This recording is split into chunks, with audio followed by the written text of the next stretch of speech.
Hello.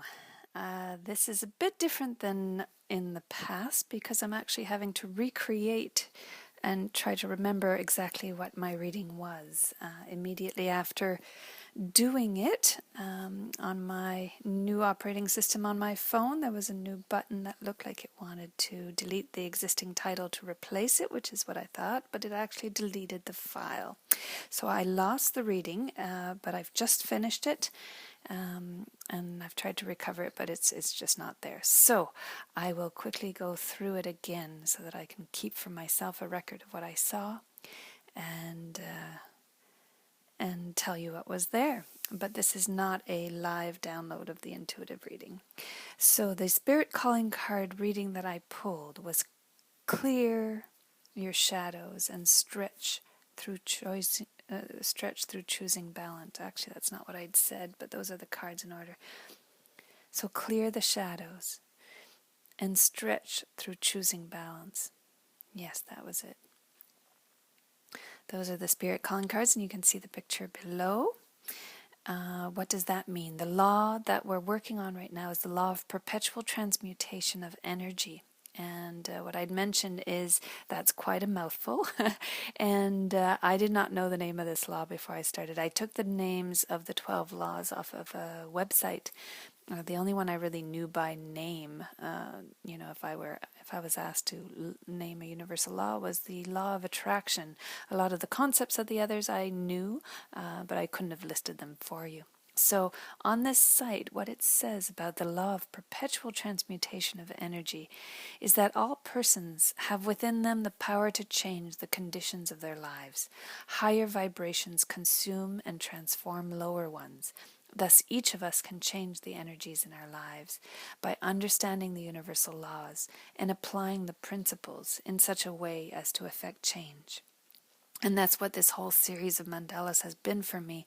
It's been my way. The guides have asked me to create this as my own, not just artistic, to deepen my artistic practice, but also my spiritual practice. By understanding these laws in the ways that they've taught me, it's helped me in my life, and hopefully you and yours.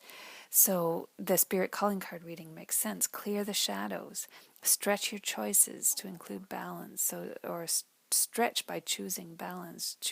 And the card for balance is the yoga tree pose. It's all about being aligned. So being aligned with my true self, being aligned with your true self, will help you to, clear the shadows in your life. And I'm going to close my eyes and try to go back through the reading, through the mini movie. These intuitive readings that I do, a guided visual journey, they're basically like downloading a little mini movie, a Pixar Disney movie. It's all full of wonderful little storylines and symbols, and everything changes very quickly. And I'll describe that to you, what I saw. So what I saw at the beginning was a field of sunflowers, and it was like time photography where, they were turning their heads around really quickly, but always following the light. And these sunflowers in this field, though, had straws, but they're not straws. It's like those holders that when you buy gerbera flowers at a florist, I'm not pronouncing that right, they put them in this little straw-looking thing to hold them upright.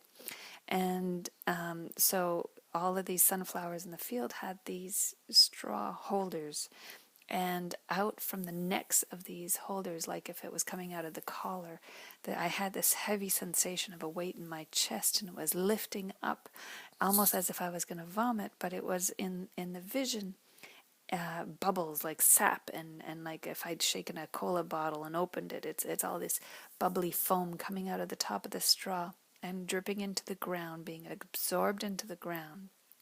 And there, in the level of that ground, there was like this workshop. It was almost like a Santa's workshop, but it was, they weren't elves. It was just this lab, and there were scientists walking around in lab coats, and they were taking the sap, and in these big vats, they were transforming it, recycling it into something that was being used and put into these little bleakers that were lined up all against the line of this, the walls of this tunnel that I was walking in. And in that tunnel, oh yes, there were these roots, dancing little tingly roots from the sunflowers, and those music and like tingling and tingling feeling. It was a very vibrant feeling being walking down this tunnel, even though it was dark in the earth. It was light, it was white, and in these bleakers, the roots would, dip into one, dip into the other, and it was feeding them back because it was now transformed into something useful.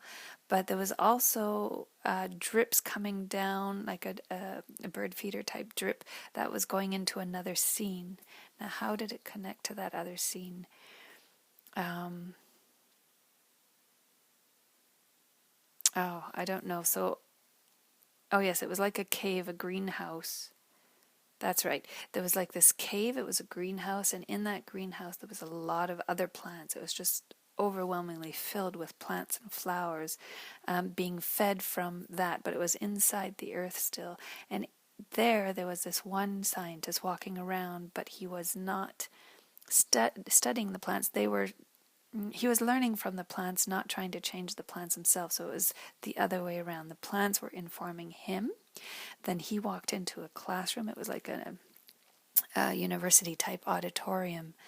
And as he was teaching the class, so yes, I remember, as he was teaching the class, he was becoming bigger and bigger, taller and taller. He was growing as he was teaching, being fed from the knowledge from these plants. And as he was teaching the students were actually getting taller and taller, bigger and bigger. But what was really fun was their heads. Their heads were like carrot tops and like this whole lawn of flowers was growing on everybody's head. So imagine these people's heads and flowers coming out of it, and vegetables and all sorts of greenery and colorful flowers. And they lined up, after the class was finished, they lined up more like a kindergarten class at the door, and then the teacher led them outside. They were adults, it was more university style, but this, it felt like kindergarten. And as they walked out, they walked towards this bus. One thing I forgot to mention is, no, that happened actually at this point. Before they got onto the bus, they all took off their clothes. So they were in the nude stage, but there was no feeling of, shame or charge or anything. It was just a natural thing to do. Everybody got down to their nude state, and then they put on these suits, more like track suits, and it was all sorts of beautiful, beautiful colors of metallic gold and silver, metallic blues, metallic, all sorts of different metallic colors. It was really like disco type era. And, you imagine these heads brimming with flowers and plants and wearing all these gold suits. So there's a lot of gold, and the teacher was wearing a gold suit with a black tie. And they got onto the bus, and they ended up going past a mountain and taking digital photographs of that, and past this beautiful lake, and they were like tourists at this point, taking lots and lots of photos. But they stopped at a zoo, and in the zoo they were downloading, I'm glad this is still so fresh, they were downloading their cameras into these bubblegum, you know how at zoos or at petting farms they have these bubblegum dispensers, but it's full of food for the animals that you can pay for and then feed the animals. Children love to do that, so do adults. So they were downloading what they had seen, their camera, all the photos, into that food, like it was being absorbed by the food, and then the animals were eating it. And this animal that kept coming back was, and I should have looked it up before I started speaking, it was an African animal, almost like a zebra, but not. It might have been an antelope, but it's brown, and then the backside is white with brown stripes or black stripes on it. I'm not sure. I'm going to have to look up that animal because it was prevalent in this vision, but all the zoo animals were there. And as the animals ate this food, their bodies, that's right, their bodies became like movie screens, and they were absorbing all the beauty of nature, all the mountains, the water, all the wilderness. And as they did so, they lost both the screen body and their normal fur body, and they became all radiant, part of this gold and silver. All these metallic animals now were walking around. And they joined, that's right, they joined the team on the bus. And now in every bus seat there was a human with flowers coming out of their head. Oh, but it would have been fun if the animals ate that, but they didn't. And then there was beside them these animals sitting just like humans would, so backsides down, little paws up on the front seat, and so they were actually talking and having conversations with these people and animals. It seemed like the most normal thing ever. And where did they drive? That's right, they drove to a spacecraft or a rocket launching pad. It was very sort of NASA-like. You had the control room with the numbers going down, and they got into this rocket, but the rocket was not, like what we would see in a movie or in a real rocket. It wasn't full of mechanical stuff and seatbelts and whatnot, and they weren't wearing these special suits. They were just I don't know if they were all back to their nude stage at this point. No, they weren't. They were still all in their gold, metallic stage.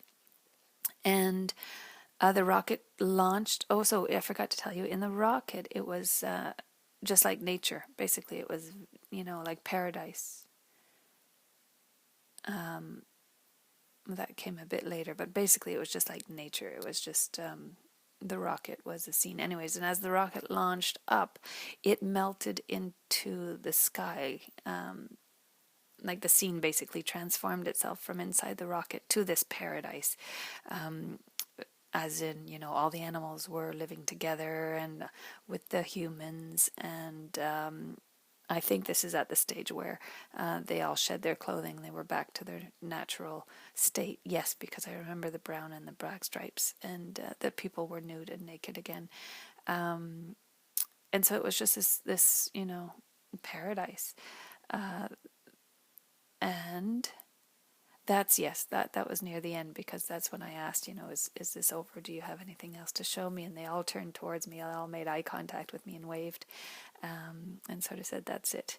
So actually, I think I have recreated very faithfully this intuitive reading.